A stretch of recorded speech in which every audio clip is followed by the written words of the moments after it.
네, 그러면 멀리서 오신 임 교수님께서 고조선 시대 공과 범의 역사적 실체와 토템 문화의 전통에 대해서 45분간 화면과 여러 가지 설명을 깃들여서 재미있게 하시겠습니다. 경청해 주시길 부탁드리겠습니다. 감사합니다. 우리가 만나는 역사는 역사적 실체가 아니고 사료이거나 또는 서술된 역사입니다. 역사를 서술하는 방식은 두 가지입니다. 말로 구술하는 방식과 문자로 기록하는 방식인데, 말로 이야기하는 역사를 구기 역사, 또 기록된 역사를 는 역사, 또는 는 사료 이렇게 이야기를 합니다. 그런데 모든 역사의 출발은 문자로 기록되기 전에 이야기로부터 시작됩니다. 구술사로부터 시작됩니다. 우리가 국사를 흔히 역사의 중심에다 놓고 생각하는데, 우리가 작게는 가족사라 또는 자기가 살고 있는 마을의 역사를 생각해 보면은 기록되지 않고 전설로 구전되고 있다는 것을 알 수가 있습니다. 우리 집안에도 다 역사가 있고 어른들이 다 이야기로 우리 종조부 때는 어떻고 니네 외할머니는 어떻고 이런 이야기를 하는 거죠. 그래서 구술사가 나중에 기표로 기록이 된다. 물론 말도 언어도 기표가 있고 그 말도 기가 따로 있지만 특히 이 기록으로 정착될 때는 독특한 기표를 사용하게 되는데, 초기에는 문자 생활을 하지 않았기 때문에 그림으로 그리거나 또는 바위에 안각하고 새기거나 또는 조형물로 또는 특별히 남길 의도가 없었지만 살림살이로 남아있는 생활 사료, 이런 것들이 중요한 사료 보수를 했습니다. 이것이 이제 점차 기표화, 즉 기록으로 남겨지면서 문자화가 되죠. 그래서 초기의 사료는 이야기로 되던 구술사가 문자로 기록되었기 때문에 문장의 문법에 맞지 않습니다. 그래서 이거는 이야기체를 문자로 바꿨다, 이렇게 번역되었다, 이렇게 생각하시면 돼요. 나중에 이제 문자 생활 일반화되면서 문장화 되는 거죠. 문법에 맞는 사료가 기록으로 남게 되는 것입니다. 그래서 초기에 건국지조 신라는 대부분 이야기로 구술되었는데, 저는 신라라는 말이 역사에 있어서 상당히 왜곡되고 있기 때문에 본풀이라는 말로 신라를 대신합니다. 그래서 역사의 우리말이 뭐냐 하면은 그것이 바로 본풀이다, 이렇게 이야기하는데, 무당이 구술할 때에 천지개벽 본풀이, 우주사부터 이야기하는 풍굿이 있는가 하면은 작게는 이 성주풀이처럼 성주 시인이 처음에 어디서 출발해서 어떤 내력으로 어디에 자정했다 하는 이런 그 역사적 유래를 노래합니다.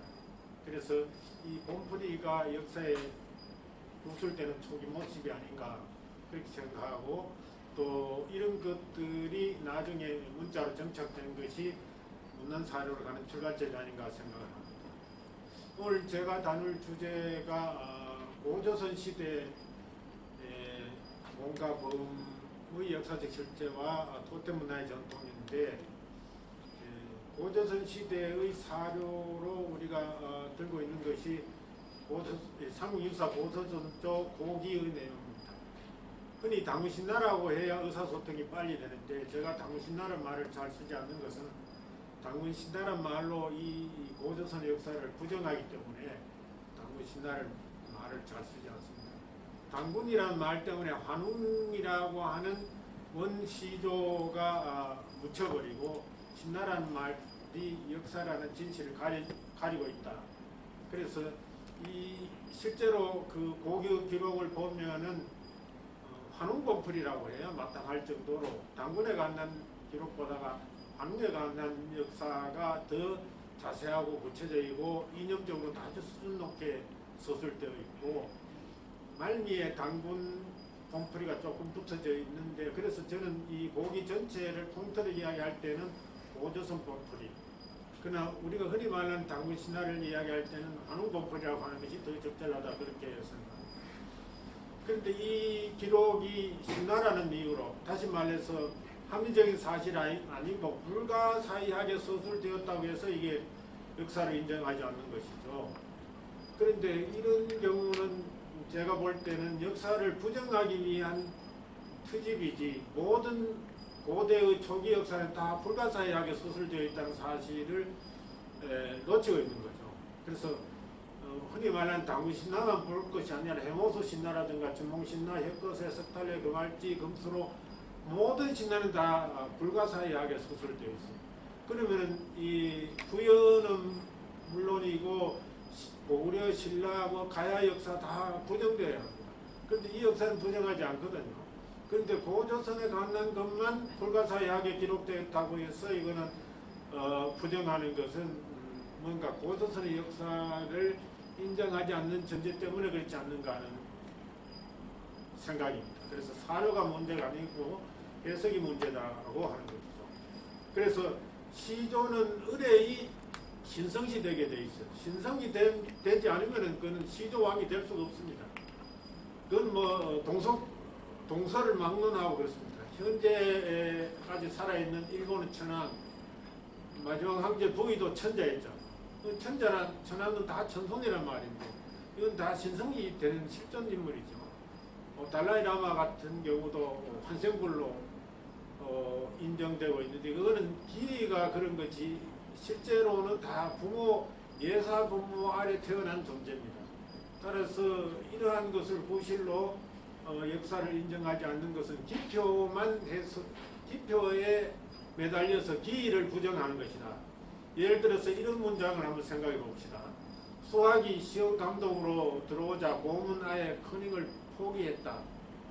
이거 있을 수 없는 말이죠. 수학이 어떻게 들어오고 고문이 무슨 커닝을 하느냐 하는데 그러나 아이들은 이런 이야기 하면 충분히 다 알아듣습니다. 수학은 수학 선생님이고 고문 별명이 고민 학생이다. 이렇게 생각하면은 수학 선생님 시험 감독 들어오자 곰이라는 학생은 나중에 커닝을 포기했다 이런 말이죠. 이 말이나 곰과 범이 찾아와서 인간이 되려 하자 한웅이 쑥과 마늘 주었다는 이 표현이나 전혀 기표만 따지면 문제가 있지만 그 기는 아무런 문제가 없다는 것이죠. 그래서 기를 알아차리면은 아무런 문제가 없는 것을 기표, 다시 말해 축자적인 해석을 통해서 역사를 부정하고 있다는 것이죠. 그래서 이렇게 기표만 읽고 사료를 부정하는 사람은 고대 사료 문법에 무지한 자다, 독해력이 없는 자다, 사료를 읽을 능력이 없는 자다 이렇게 볼 수도 있지만 그런가 하면 그분들이 다 지식인인데 그럴까요? 그렇지 않아요. 고대사를 인정하지 않으려는 전제 때문에 그런 기표를 가지고 트집을 잡는다. 저는 그렇게 생각합니다. 고대 역사의 정착과 기록 양상을 보면 처음에 문자 사회는 문자로 기록할 수가 없었죠. 그러니까 동물 그림으로 생활상을 기록했어요. 그래서 빙하기에는 오랜 동물 생활을 했기 때문에 동굴 벽에다가 동물 그림을 그렸습니다. 알타미라 동굴의 들소 그림 같은 것이 대표적인 법이죠. 해빙기에는 야외 생활을 하면서 바위 암벽에다가 안각화를 새겼습니다.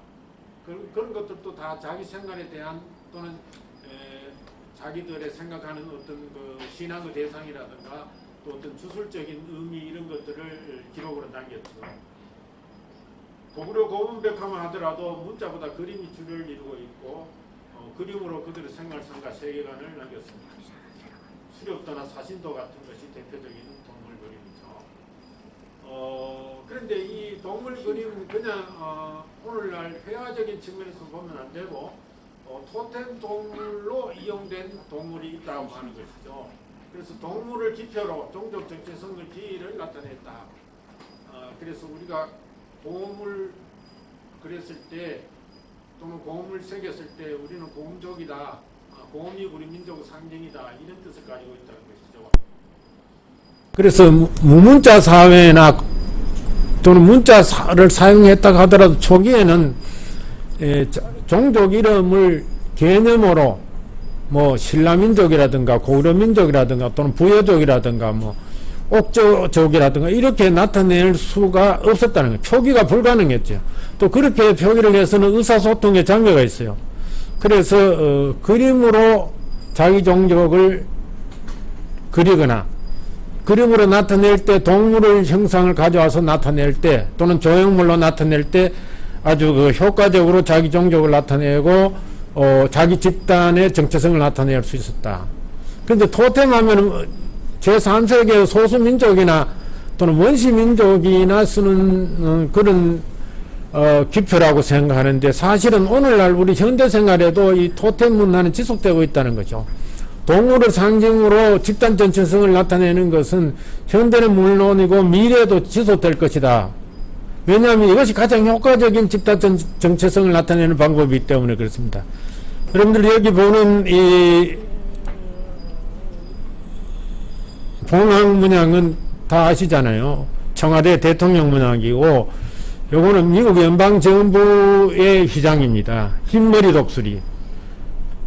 여기 연세대학의 김선재 교수님 계시는데 여기 연세대학이죠. 연세대학이라고 이거 읽지 않습니다. 이걸 딱 보면 연세대학을 알아차리고 고려대학도 마찬가지입니다. 예, 이것이 이 문자로 고려대학을 읽는 것보다 더 효과적으로 전달되는 하나의 기표이기 때문에 이용하는 것이죠. 명품도 다 괜찮은 명품 다 이렇게 악어라든가 뭐 곰이라든가 이렇게 동물로 브랜드화하고 있죠. 첨단 문명이라고 할 수 있는 트위터도 파란색 여기 트위터 써가지고 뭐 문자를 읽지 않습니다. 이거 보면 트위터구나 하고 이거 클릭해서 들어가는 것이죠. 그래서 거기에 나타나는 이른바 당구신나 한흥본풀에 등장하는 공과 범도 마찬가지다. 근데 이걸 기를 읽지 않고 이거를 연세대학이라고 읽지 않고 독수리다 이렇게 읽는 것과 마찬가지로 한흥본풀에 등장하는 공과 범을 기를 읽지 않고 공과 범 그대로 문자로 읽는 거죠. 그래서 국민학교에서는 이걸 가지고 곰이 웅례가 되었으니까 이건 변신설하다 이렇게 연구를 많이 하고 또 신화를 연구하시는 분 중에서 이거는 수조신화다. 곰 밑에서 당군이 태어났으니까 짐승을 조상으로 한 신화다 이렇게 분류를 합니다. 이거는 기표 그대로 읽는 거죠.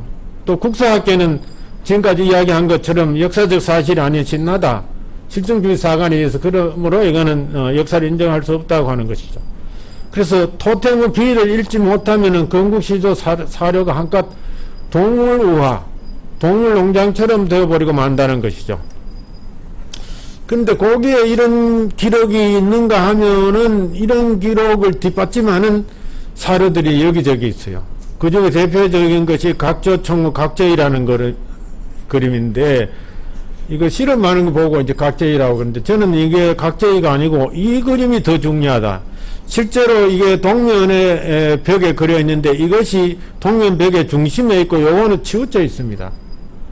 근데 이걸 읽을 줄 모르니까 이거 보고 실험하는 그림이다. 이제 각자의 하는데 저는 이것을 신단수도라고 일컫고 오래전부터 이렇게 논문을 쓰고 있습니다. 왜냐하면 이 신단수 아래 여기 공과 범이 있잖아요. 그리고 이 신단수 위에는 4마리의 검은 새가 있고 둥지가 있어요. 그래서 한흥족 토템은 새다 하는 것을 알 수 있습니다. 왜냐하면 공과 범이 신단수 밑에 한흥을 찾아와서 사람이 되게 해달라고 빌었잖아요. 그 스토리를 이렇게 형상화해 놨다고 보는 것입니다.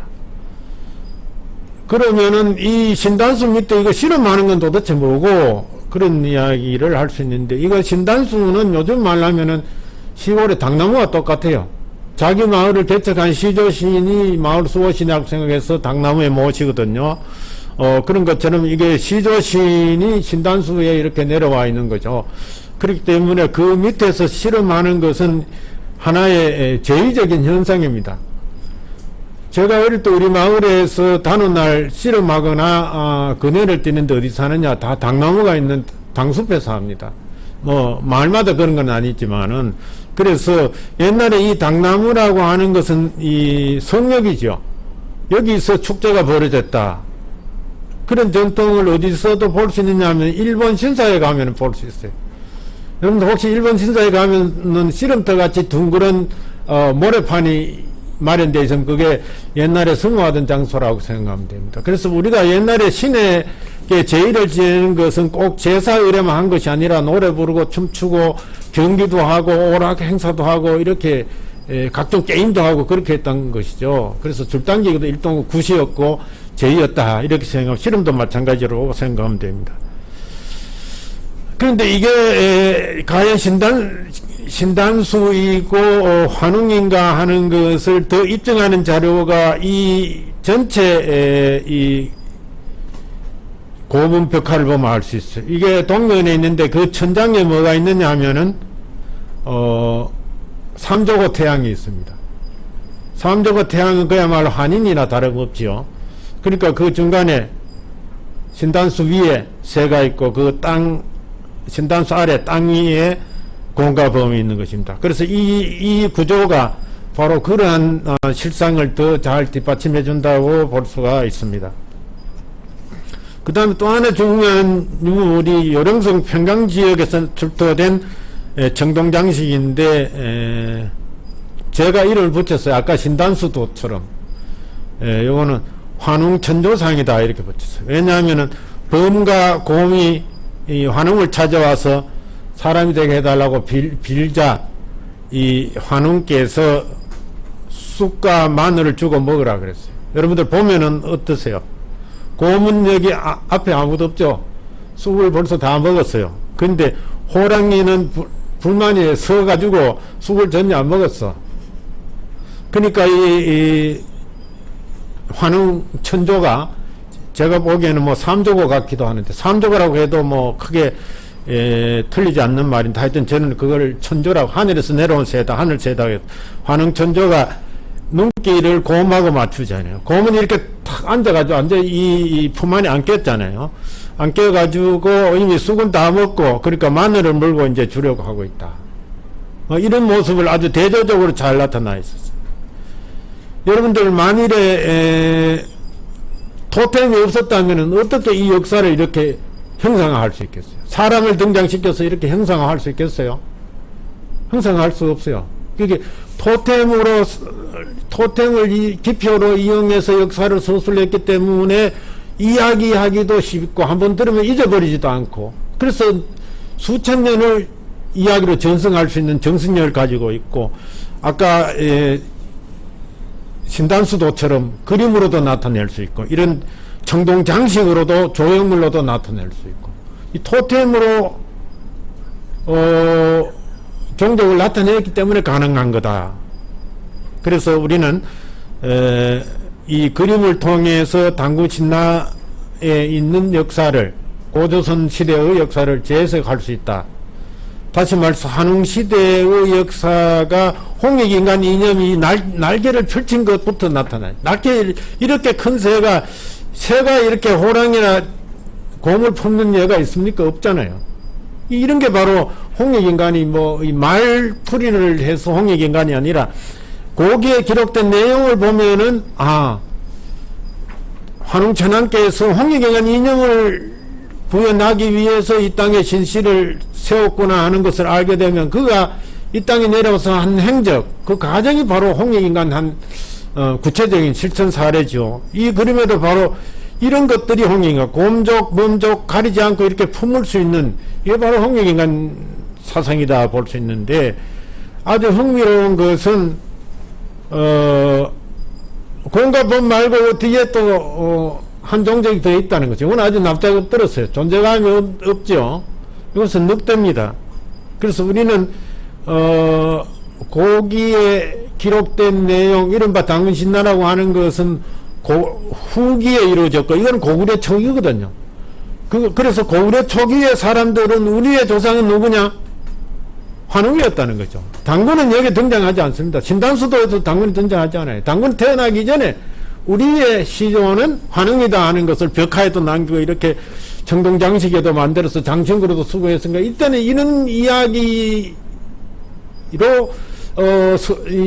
구술되는 역사가 아주 만연해 있었다 이렇게 생각할 수가 있어요.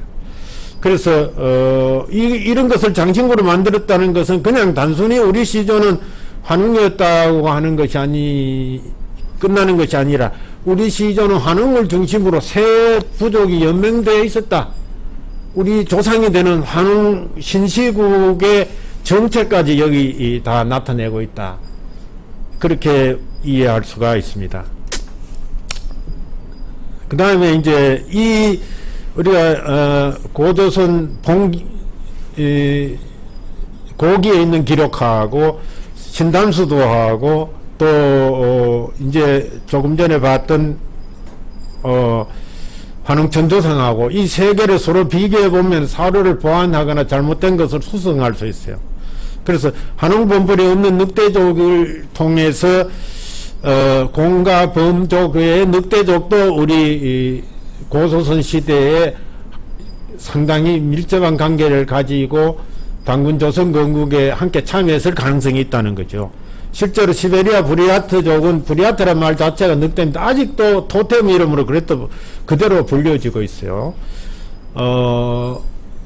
또 뭐죠? 에벤키어로 대지를 나타내는 퉁구수족도 아직도 퉁구수족입니다. 이건 변함없어요. 그래서 늑대 또는 이 대지로 일컫는 이 종족 이름은 지금까지도 계속되고 있다는 것입니다. 돌궐족 시조도 늑대였고 몽골인의 조상인 부르테치노도 잿빛 푸른 일이라고 그랬어요. 그래서 늑대와 일이 이런 종족이 우리 환웅족하고 결합했을 가능성이 있다. 그 신채호의 조선 상고사 보면은 머릿부분에 돌궐족, 만주족, 몽골족 우리와 같은 혈족이다 이런 기록이 있는데 그런 주장하고도 서로 만난 지점입니다. 근데 일본 학자들은 이른바 단군 신화를 보고 자기들이 이렇게 해석합니다. 오다 세이코 같은 사람은 그때 잘 몰랐던 사료다. 묘양산신과 평양선인 전설의 결합으로 이루어졌다. 그때 뭐 여기나 기록되어 있지 동시대 사람들은 잘 몰랐다 이런 이야기고 이노우에 히데오 같은 사람은 그전에는 없었던 역사인데 그때부터 유행한 민간전승을 기록했다. 이제 조금 전에 본 신단수도의 벽화라든가 환웅천조상은 고구려 초기입니다. 그러니까 이런 것들은 이제 묻는 사람 보고 이렇게 진단을 하는 거죠. 그래서 이런 것들은 수정되어야 한다. 그래서 고구려 초기에 이미 고기와 환웅본풀이가 널리 전승되고 기록되었던 사실을 입증하고 있다. 유물이 입증하고 있다는 것입니다. 근데 사서에 우리나라에서만 그런 것이 아니라 고대 중국 사서에도 종족 이름을 동물 이름으로 사용했다는 것이죠. 그래서 설문예자 동의를 찾아보면은 단옥제 주석에 이렇게 되어 있어요. 남한은 벌레고 동맥은 담비고 북적은 개고 서강은 양이다. 그렇게 주석이 되어 있습니다. 그리고 사기 오제 본기에서도 웅, 비, 비유, 추, 호 이래가지고 공과 붉은 비유, 이리, 호랑이를 흔히 가르쳐가지고 판천에 나가 염자와 싸웠다 그렇게 되어있죠. 이것도 다 종족 이름이지 그렇지 않으면 이거는 동물농장 기록이죠. 그래서 이건 물론 중국 사가들이 번역해도 이거 다 종족 이름으로 번역을 하고 있습니다. 그래서 이 토템 동물의 상징과 사료 기능을 보면은 표면적 기능은 동물 숭배 풍속 같은데 이면적에 숨어있는 기능은 종족 집단의 정체성을 표상했다고 하는 거죠. 인류학자들이 처음에 제3세계 소수민족의 토템을 보고 동물 숭배 신앙이라고 생각을 했어요. 근데 겉으로 보면 그렇죠. 지금도 우리 이런 거 보면 전부 신앙이지 뭐 정체성을 나타낸다고 하는 것을 볼 수가 없잖아요. 이거 소떼 또는 뭐 장성 또는 당나무 이게 동신 신앙이거든요. 그런데 나중에 더 자세히 알고 보니까 자기 종족 집단의 역사적 불의를 나타내고 있더라. 자기 정책 집단의 아이덴티티를 나타내는 상징이라는 것을 알게 된 거죠. 그래서 이런 것을 우리가 지금 동신신앙의 생활사료인데 소떼는 바로 우리 조상은 환웅족입니다. 우리는 환웅족의 후예입니다 하는 것을 나타냈고 장성은 우리는 당군조구 후예입니다. 천부 지모사장이잖아요.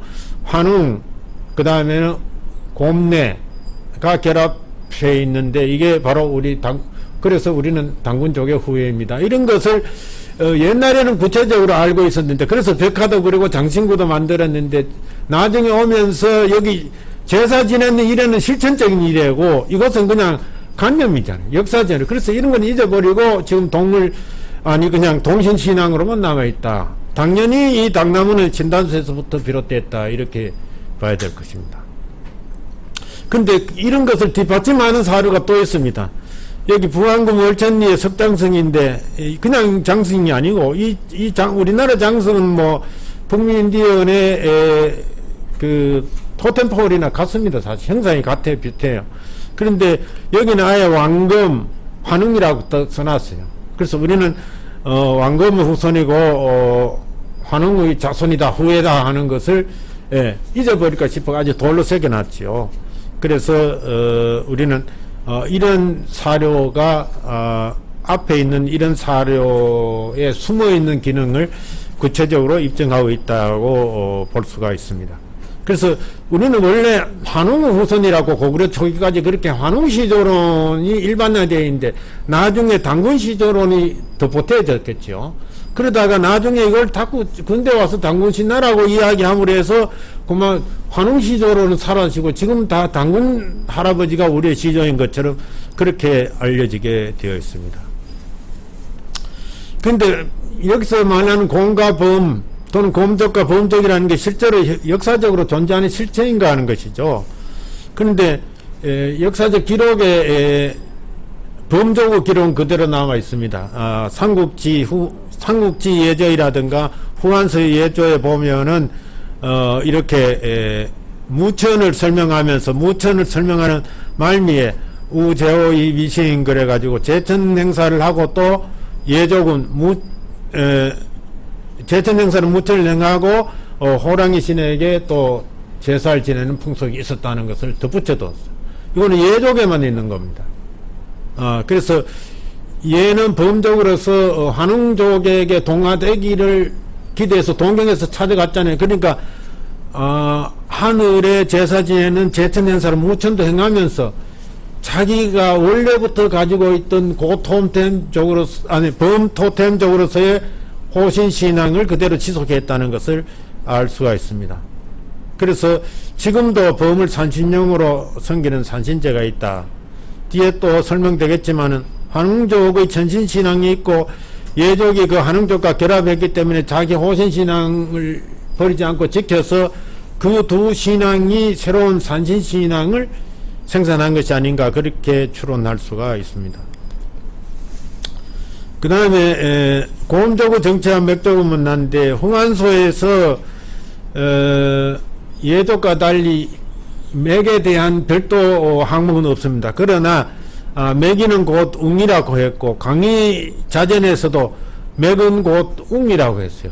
그래서 맥이 곧 곰이고 곰 토템적이라는 것을 알 수가 있습니다. 일본어에서는 맥과 웅을 모두 고마라고 그래요. 이 고마는 곰은 우리 옛날 고대어입니다. 그러니까 맥도 곰이고 웅도 곰이었다. 그러니까 맥족은 의뢰의 곰이다 하는 것을 알 수가 있고 고마에서 곰금 원래 아래아 감인데 감이 그래서 신이라는 말도 나왔다. 고맙습니다 하는 것도 바로 신에 대한 인사다. 뭐 이런 해석을 언어학자들이 하고 있습니다. 그래서 곰내는 여신이고 그래서 맥족은 곰 토템적이다. 예족처럼 뭐 대단한 기록은 절대로 없지만은 우하량 동산치에 여신묘가 있고 거기에 여신상과 곰뼈가 발굴되어 있어서 이게 곰족의 유물이라고 지금 추론이 되고 있습니다. 이건 뭐 요즘 중국에서 여신상을 복원한 건데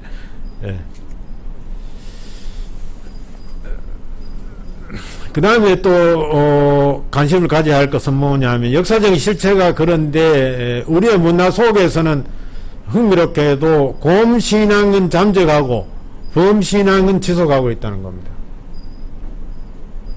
우리 당군 할아버지의 어머니 성모가 곰인데, 웅년데, 이상하게 곰 설라도 별로 없고, 곰 신앙도 아주 부족해요. 뭐 전혀 없는 건 아니지만, 웅나루, 곰나루 전설도 있고 하긴 하지만은.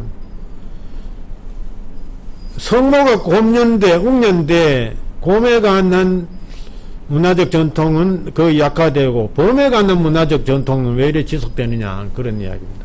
그래서 이걸 뭐 생태학적으로도 생각해 볼 수 있는데, 여기서는 뭐 그건 중요하지 않고 해서 문화적으로 따져보면은, 예족은 고대 사서에서 예전으로 기록되고, 범토템 호신 신앙의 전통이 생생하게 살아있는데, 맥족은 여신명일과 여신상을 아주 오래전에 발굴유물로 남겨놓고, 곰토템의 곰신앙은 잠적되었다는 거죠. 그 원인은 어디 있느냐 하는 것이죠.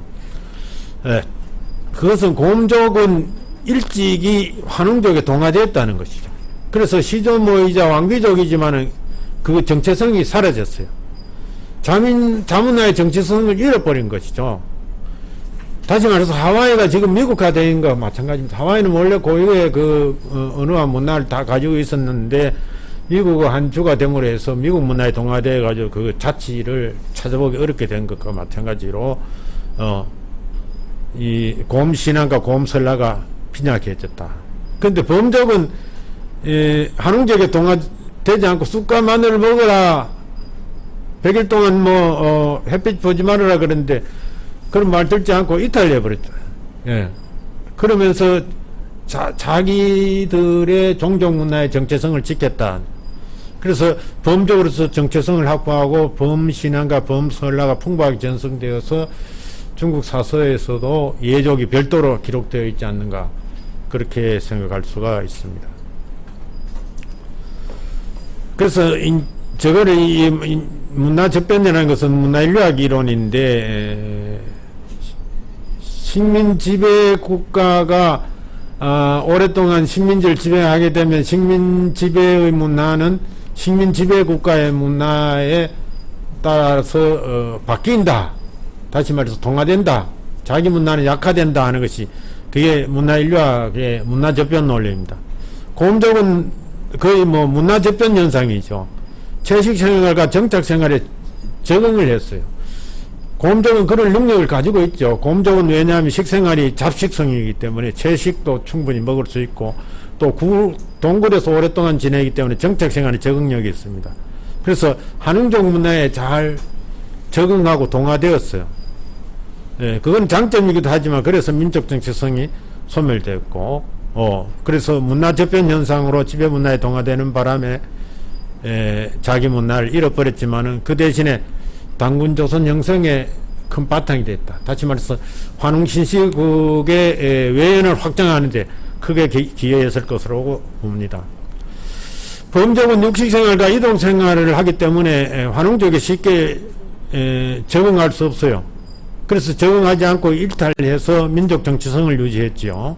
그래서 범족은 문화 상생 현상으로 자문화의 정체성과 함께 세문화에 창출했다. 문화 상생은 문화 접변하고 달라서, 문화 접변은 강대국 문화가 소수민족 문화를 흡수 통합해 버렸어요. 소멸시킵니다. 근데 문화 상생은 두 문화가 대등하게 만나면 제3의 문화를 창출한다는 것이죠. 그래서 전신신앙과 호신신앙이 만나서 산신신앙까지 만들어냈다. 그래서 산신도를 보면 을의 호랑이가 옆에 있습니다. 그래서 호랑이를 시골 어른들은 산신녀이라고 그렇게 이야기를 하죠.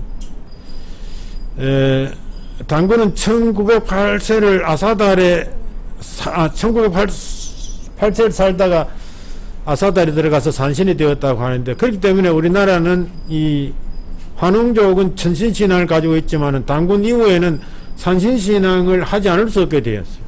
민족 시조가 산신이 되었는데 어떻게 산신신앙이 사라질 수 있겠습니까? 그리고 신라 때도 국가제로 삼산노하게 산신제를 지냈다. 그리고 호랑이가 산신령이고 호랑이 설례가 지금까지도 아주 풍부하게 전승되고 있다. 뭐 이렇게 우리가 그 어긋난 역사적 사실과 어긋난 문화적 전통을 이렇게 이해할 수 있다는 것입니다. 그 다음 토템 문화의 전통과 다중문화 주요 미래인데, 저는 개별적으로 봄풀이 사관이라고 해서 사관을 가지고 있는데, 현재 문제의식을 가지고 그 원인을 찾아서 과거의 역사로 갔다가 현재 문제의 원인을 찾아서 해결하고, 해결했으면 그 어때요? 미래는 어떻게 갈 것이다 예측을 해야죠. 이게 구수 논리입니다.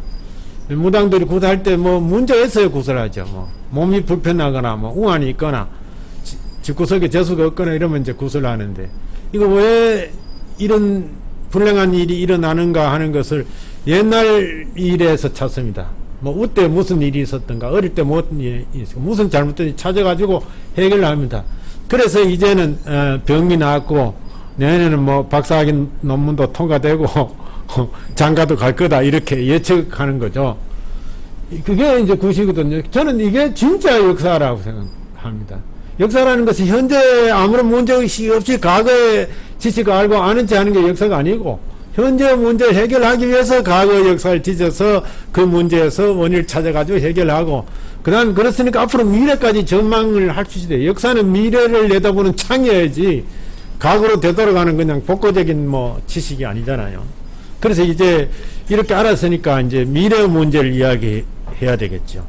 그래서 토템 문화는 가장 원시적인 문화이면서 근현대 문화이고 당대 문화이고 미래에도 지속될 그런 문화라는 것입니다. 그래서 우리는 이건 버리면 안 되고 앞으로 창조적으로 발전시켜야 한다는 것이죠.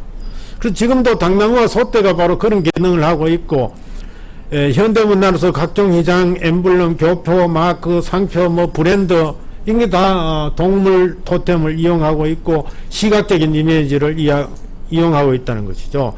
그래서 토템은 원시 문화가 아니라 현재 진행형의 문화이자 오래된 미래 문화라고 할 수 있다. 그래서 이런 것은 동물 토템은 아니지만은 어떤 시각적인 이미지로 빨리 즉각적으로 문자를 모르는 사람도 보는 순간에 알아차릴 수 있기 때문에, 이건 문자 다 우리나라는 무명자가 없어도 아주 위험한 상황을 나타내거나 빨리 읽어야 할 때 교통은 운전하면서 봐야 되잖아요. 그렇게 이런 시각 이미지를 사용하는 거죠. 아이콘 하는 것이죠. 지금 발표 이것도 지금 우리가 일종 아이콘화 한 거죠. 시각 이미지로 가져간 거죠.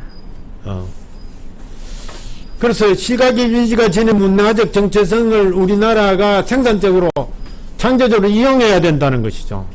근데 우리나라는 이 여기가 한국이구나 하는 시각적 이미지가 없다는 겁니다. 일본에 가면은 여기저기 도리가 있어요. 신사 앞에는 물론이고, 어떤 신사에는 가면 막 도리를 막 수십 개, 수백 개를 막 쭉 터널처럼 만들어 놨어요. 완전 도리 구덩이로.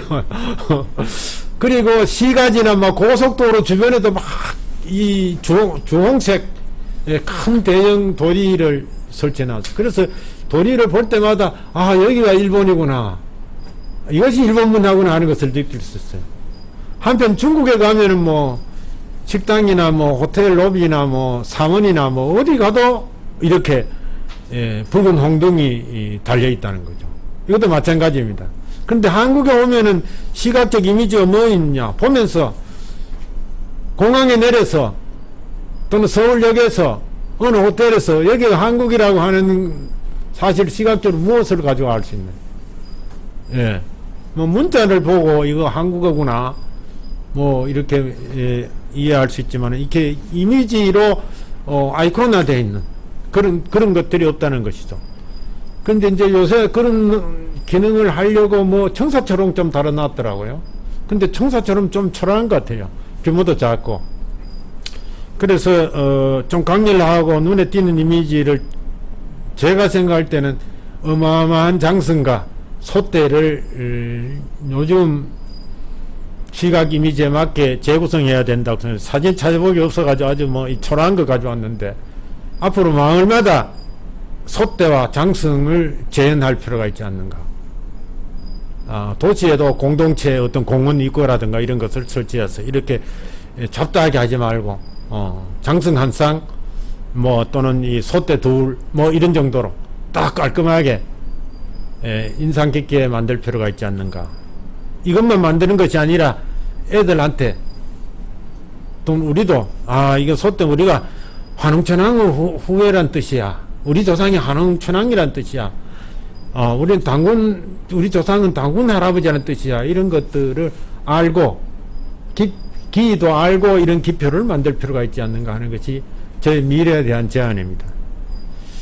그 다음에 한웅족과 곰족 및 범족이 모여서 사실은 이 다민족 문화를 이루었습니다. 우리를 자꾸 단일민족이라고 그러는데 우리는 처음부터 당군조선 이전부터 3족 또는 4족이 모여가지고 하나의 민족국가를 이루었거든요. 그래서 우리는 한웅족 문화, 순수한 한웅족 문화가 아니고 곰족 문화, 범족 문화가 더불어서 출발했다. 그리고 당군조선, 고조선 문화라는 것은 한웅족 문화, 전신신앙의 한웅족 문화와 호신신앙의 범족 문화가 만나서 산신신앙의 새로운 문화를 창출했다. 그래서 곰처럼 동화하면 동화주의는 1+1은 1이에요. 예, 그런데 다중문화주의는 A 문화와 B 문화를 그 자체를 다 존중하는 겁니다. 우리가 우리나라 언어만 쓰는 것이 아니라 영어도 쓰고 제2 외국어도 사용하는 것처럼, 그래서 앞으로는 다중 언어를 사용해야 돼요. 예. 그래서 인도 같은 데는 실제로 다중 언어를 사용하거든요. 거의 뭐 표준 언어라고 하는 건 영어고, 그래서 인도 학자를 만나니까 우리는 5 종족이 모이면 6개 언어로 말을 한다. 자기 말로 언어로도 하지만은 서로 통하기 위해서 한 가지 언어를 더 해야 된다는 거죠. 그래서 다중문화주의는 바로 한웅족과 범족이 만나가지고 1+1은 3이 됐다. 그래서 이 문화 상생으로 가야 된다는 것이죠. 그래서 지금 우리나라 한국 사회는 어떤 사회냐 하면은 다민족 사회이자 다국적 사회, 다인종 사회입니다.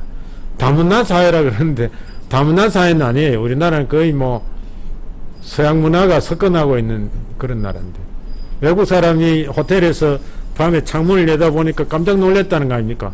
붉은 십자가가 여기저기 보여가 내가 공동묘지에 있는 호텔에 투숙해 있는가 싶어가 놀랐다는 거 아니에요.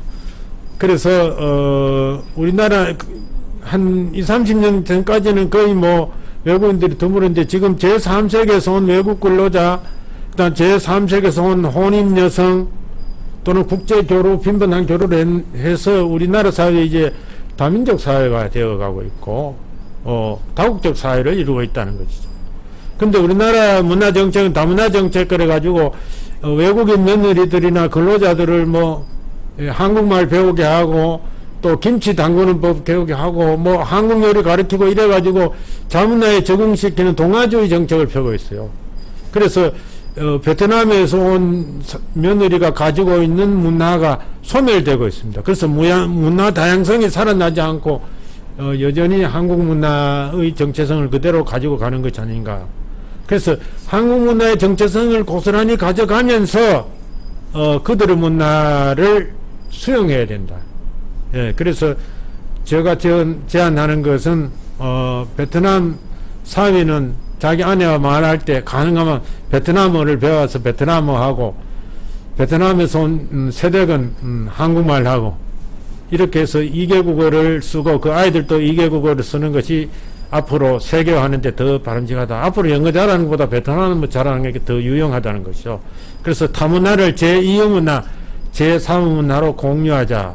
그래서 문화 접변 논리에서 문화 상생 논리로 가면은 바로 다문화주의에서 다중문화주의의 미래로 가는 길이다. 예.